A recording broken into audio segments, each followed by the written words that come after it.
Have you ever checked your bank account and felt instant stress? Like no matter how much you make, it's never enough. And it seems like you never have any money in your account. What if this year was the year that you finally became debt free? Not one day or someday, but this year. Debt doesn't just cost you money, it costs you freedom and your peace of mind. Stress, money and stress is a thing that goes hand in hand. And if we can avoid that, then that is going to be so much better for your overall health and well being. Being in debt isn't a life sentence, but choosing to stay in debt is a choice. You do have the power within yourself to make a difference. Today, we are going to take a dive into ways that you can get out of debt and that you can finally get that freedom that you've been looking for. I'm Belinda Ellsworth. Hit subscribe. We're just really getting this channel off to a really great start. We're so glad that you're here. Don't forget to hit like if you like what you're hearing today. And let's dive into it. All right. The very first thing of getting out of debt is you have to face the numbers of where you are. The majority of people are in debt for one main reason. Let's get honest about it. This isn't complicated. The number one reason that you are in debt is that you are spending more money than you are making. So you have more money going out than you have coming in. What is the number one reason that happens to the majority of people? Is they have no idea on where they stand. They are not paying attention whatsoever to how much money they have in their account, what their expenditures were, where they stand that day. And so then they might not even go in and look at their account. And then suddenly they do. And they're like, oh my gosh, like I don't have any money in my account, or I've got to go transfer some money, or I've got to do something. And where is that going to come from? There's panic, real, genuine panic. So the very first way to get out of debt is to face your numbers, like every single detail. So the first thing that you want to do is get either a budget book or get a whiteboard. I think a whiteboard actually works really good because you can actually see it, put it in a place in your home where maybe you're going to see it on a regular basis or that you can go to it. You can use a ledger. That's what I have done. So for many, many years, and I can tell you that I haven't been doing that recently, and I've been using a whiteboard. So, but for years, I had a ledger. And the ledger was all of my bills. And so that I could put in there exactly what I paid and what the bill was for that month. Now, some people would say that that's extremely old school. But I will tell you something that is really interesting about that one detail because of the fact that I do it. Now, if you're doing everything electronically and you're just looking at things online, they will only keep like certain records for so long. And you'd have to go back and you have to spend tons of time looking those up. So if you're applying for a mortgage, for example, if you're applying for a loan for something, for example, they will ask you like what your regular bills are. Like what's your heating bill for the 12 months? What is this bill for 12 months? Like there's different questions that they will ask you. And if you aren't able to answer any of these questions, and then you're trying to go back and you're trying to find it electronically and go back to each of those things, but what's really nice if this is written in a ledger where you can actually see what you have going out and what you actually have coming in, you will be paying attention to it and you will actually have an account of your numbers. Now, if there's another way that you like to do that through an app or something, but you have to know where you stand. And the first thing to get out of debt is to know how much debt you have. So the best thing to do, like let's say you do it on a whiteboard. And I like a whiteboard because you can erase it each month and how you're doing. So like that's actually kind of a fun thing to see. The other good thing about having it in a ledger, you get to see it. Like if you're just erasing the whiteboard and updating it in a ledger, you actually get to follow and you get to see. So I used to list all my, on the ledger, you're opening it up. It's got two sides of the paper. On the right side, I would have an ongoing list of all of my bills. And then on the left side, I would carry a list of any debt that I had.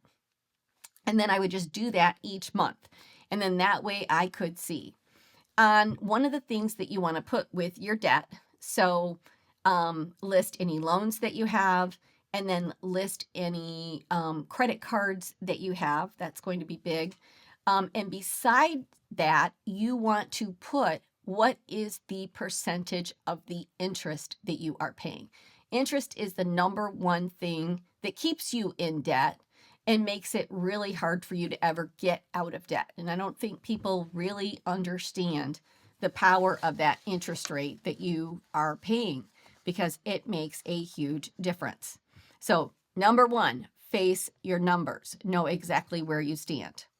Number two, if you want to get out of debt, stop creating new debt. So, if you have to, and trust me, you can, quit using the credit cards that you're already having a hard time paying off. Like if you don't want to cut them up, if that's too drastic of a measure for you, then put them away. Don't make them easily accessible.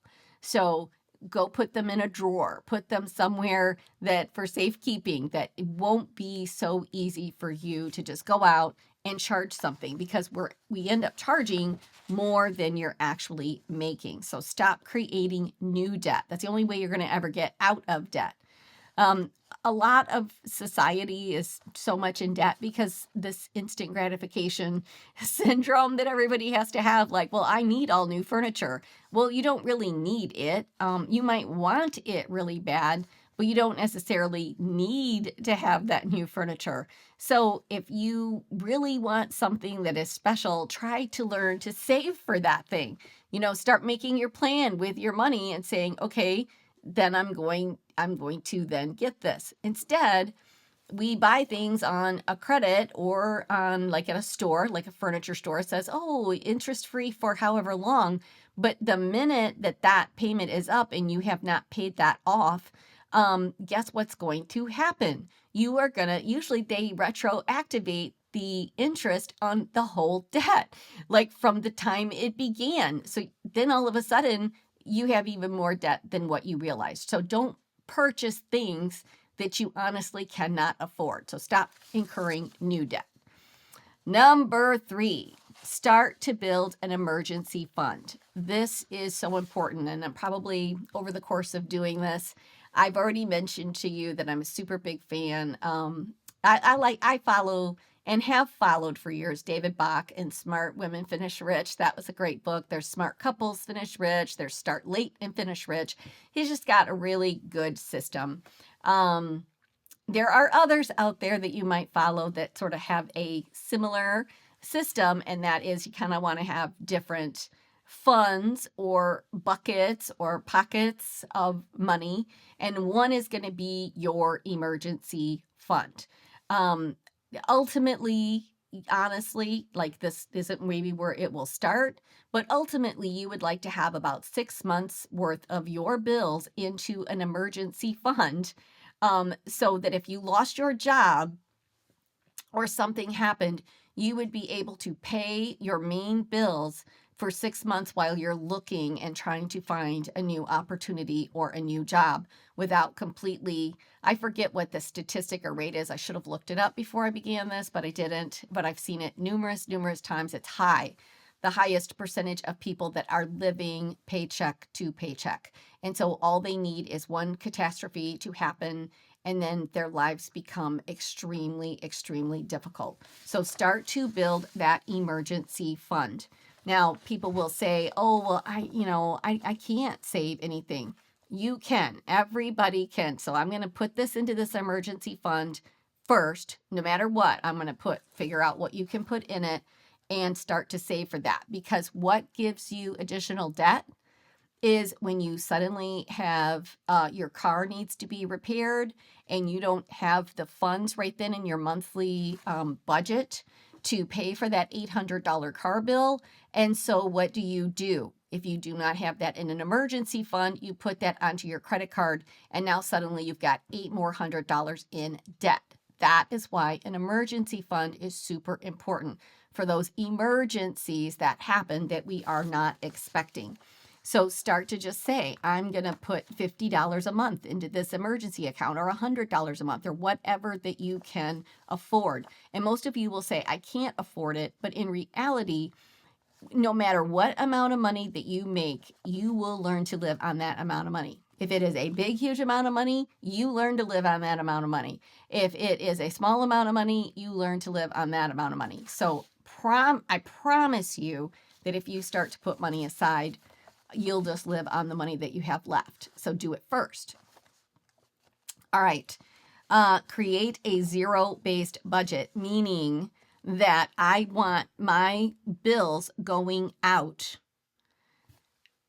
to at least be a zero. Like, you'd like to have some left over, but like, you can't be in the negative. If you're in the negative every month, that's why you're going in debt. So try to create a zero-based budget. So my budget of all my bills for this month, I can tell you right now, for us, because we are working at I incurred a tremendous amount of debt through my business. I was completely 100% debt free with emergency funds in both my business fund and my personal fund as we entered into COVID. And then when my business died, I was sure that it was going to come back, and I did not want to get rid of my 8 employees because I didn't feel that was fair to them. And I incurred a tremendous amount of debt during that time. Eventually, I was like, okay, this has got to stop. But now I'm having to do exactly what I'm teaching you. And I hate it because I haven't been in this position like for the whole, like, going back 30 years, I was in that position. And some different times along the way, I might have like fallen into it a little bit. But seriously, I had not had debt. I had great emergency funds, and suddenly there it was. And so now I'm having to go back to the exact same things that I'm teaching you. So I happen to know that for how much money we have coming in and how much money is going out, there is about $900 left over. That's it. That's not a lot. Some people would say that is a lot. It really isn't when you've got this huge amount of debt. So you have to figure out, okay, where is that going to go? Some of it has to go into a what? The emergency fund. You've got to get that built back up. So no matter what, some has to go in there because I have to work at getting the emergency fund built back up. All right, so creating a zero-based budget. So at least if I say maybe you make $8,000 a month, maybe you make $6,000 a month. Well, your bills should not exceed $6,000. And so you should, at least when you get down to it, there should be some left over, right? That's where you want to be. And then you want to be at a place where you say, okay, this is going into my emergency fund, but at least be at close to a zero. If not, you have money left over. If you suddenly are seeing, dang, no wonder I'm in the situation I am. I'm negative $200 every month. That means every month you're incurring another $200 in debt. So you have to eliminate then some of that expenditures. And one of the things that I've seen with people over the years, this is kind of getting off the subject, but not really, is I have worked with a lot of people who suddenly start doing very well in their business, maybe for the first time ever in their life. And I remember when that happened to me. I was like 29 years old, and it was like, oh my gosh, I am making a lot of money. Like I hit my first, 6-figure income at 29 years old, and it was pretty exciting.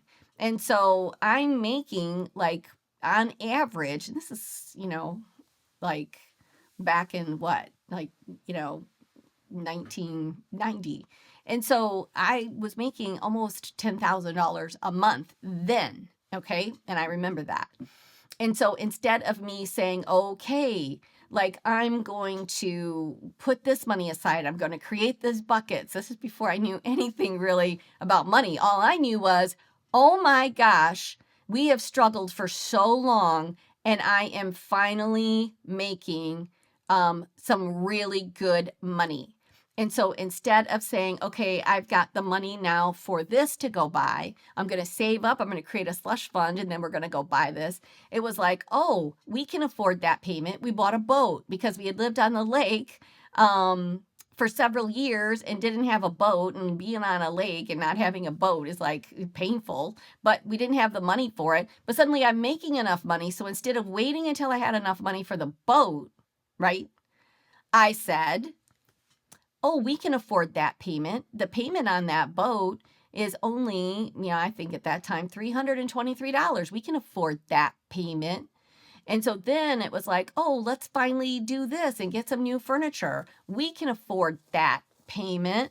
And the next thing that I knew, all of my check was like accounted for. That's why I tell you, you will learn to live on the money that you have in, the mortgage and all your regular bills. But then I suddenly now had other payments. And so the minute, especially when you're in sales, the minute that there's a dip in the economy, the minute that something happens, maybe your business goes sideways, and heaven forbid that you have a pandemic, I mean, seriously, then you're like, oh my gosh, we can't afford these payments. It isn't even like all of a sudden that you, like your money goes down if you just had your main bills, but you've got all these other payments on top of it. So the worst thing that you can do is start to, in your mind, say, I can afford this payment. I can afford this payment. No, on things, don't take on additional, added debt and look at your expenditures as just, I can afford the payment. Because if your income were to change, and it could, there is no guarantees in life. There, even if you have a regular full-time job that you think is like the cat's meow, like there's no security in really anything. Like, I hate saying that, but there isn't. So you have to live like, what if this were to go away tomorrow? How would I be? Would I be okay? And if you take on that attitude, you're actually going to do so much better. All right. Next up. Now we're going to get into the heart of how to get out of the debt, right? We're talking about how to not incur any more debt. And then also now we're going to face the facts of the debt. So you need a pay off strategy. And there's two different ways to do this. And it's really kind of where you stand in your mindset. That's, honest to goodness, is sort of where it's at. So the first way to do this is to say, okay, I'm going to do, this is called the snowball effect. So you take the smallest to the largest. Now, here's my smallest amount of debt, and I want to knock that one out because I can do it pretty quick, and you get to check it off. And some people have a sense of winning when they're able to do that. And they're like, okay, I've got one off my list. Let's tackle the next one. And they start to build some momentum, and they start to feel some energy around it. So that is the snowball effect, taking the smallest to the largest.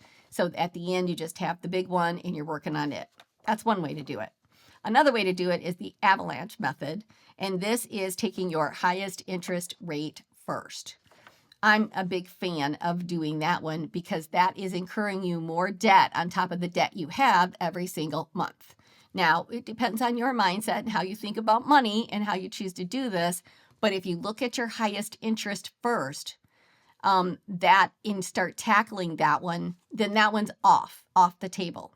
I will tell you that with credit cards, if you've got a high interest rate, that if you call, and sometimes you might feel like embarrassed to call or whatever, but if you call then and say, hey, I am struggling with this, I'm struggling to make my payment, is there any way you can reduce the interest on this?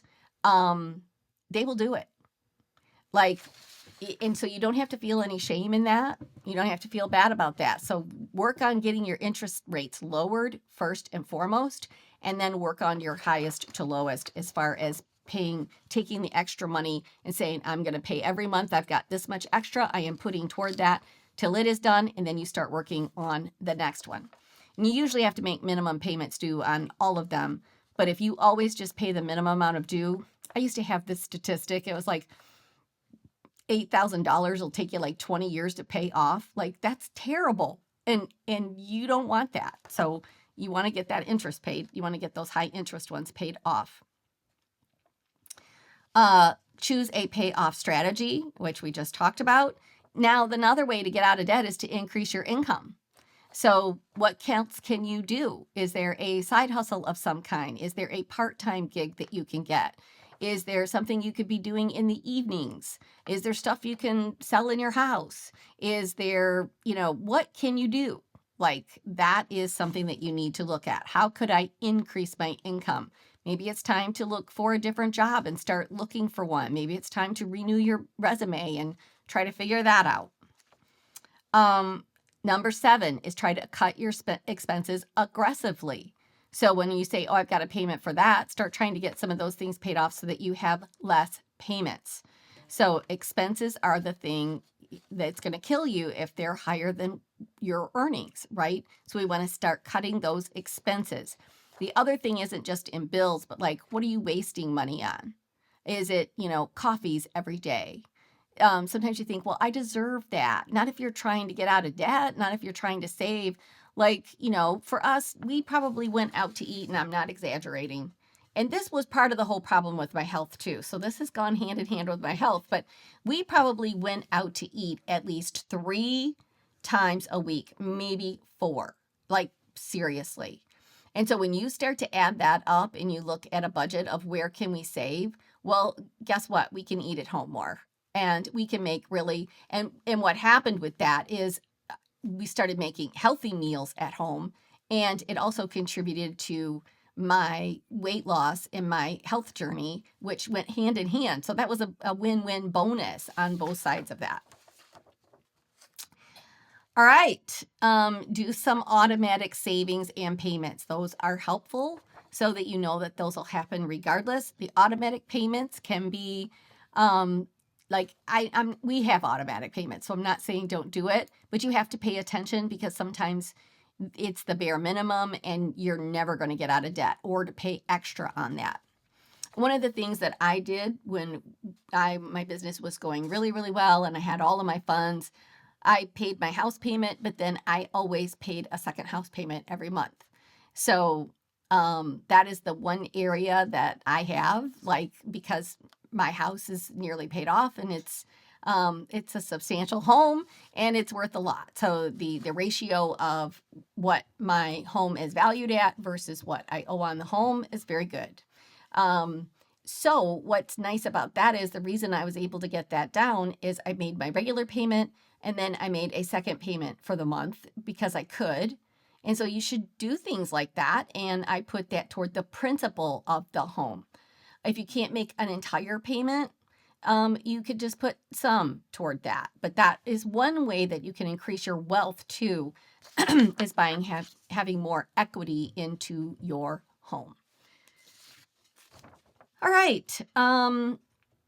Celebrate small wins. Like, don't think you have to celebrate by going and buying something else, but celebrate by doing something special or just acknowledging it. Like, it is really nice. That's what I love about keeping a ledger, because you actually get to see your results. Whiteboards are good too because it's bigger and you can see it. So that is a little bit about getting out of debt. So hopefully that was helpful to you. Debt is horrible. It has not been easy for someone that is so aware of this, that has taught on it, who has lived by it, and then suddenly, out of no control of your own, to be suddenly faced with that again. And so you have to, first you'll have your head in the sand for a while and you will feel sorry for yourself and say, why am I here? Why is this happening to me? This isn't fair. I work hard. I do this. You make all the excuses. And then you finally say, okay, it is what it is. Let me face the numbers. Let me write them all down. Let's figure out what we do and let's get a plan of action. And that's when you're going to get your power back. That's when it happens. So thanks for watching today. Hit subscribe. And if I am sure there is someone in your life that you know that could benefit from this, because this is This is a problem for society. If you've got, I think it's 85% of people or 80% of people living paycheck to paycheck, and one catastrophe could wipe them out, one health crisis can wipe them out, um, then people are having issues with this. So I'm sure there's someone that could benefit from this, and I encourage you to share this video with them. So thanks so much, everyone, and we'll see you tomorrow.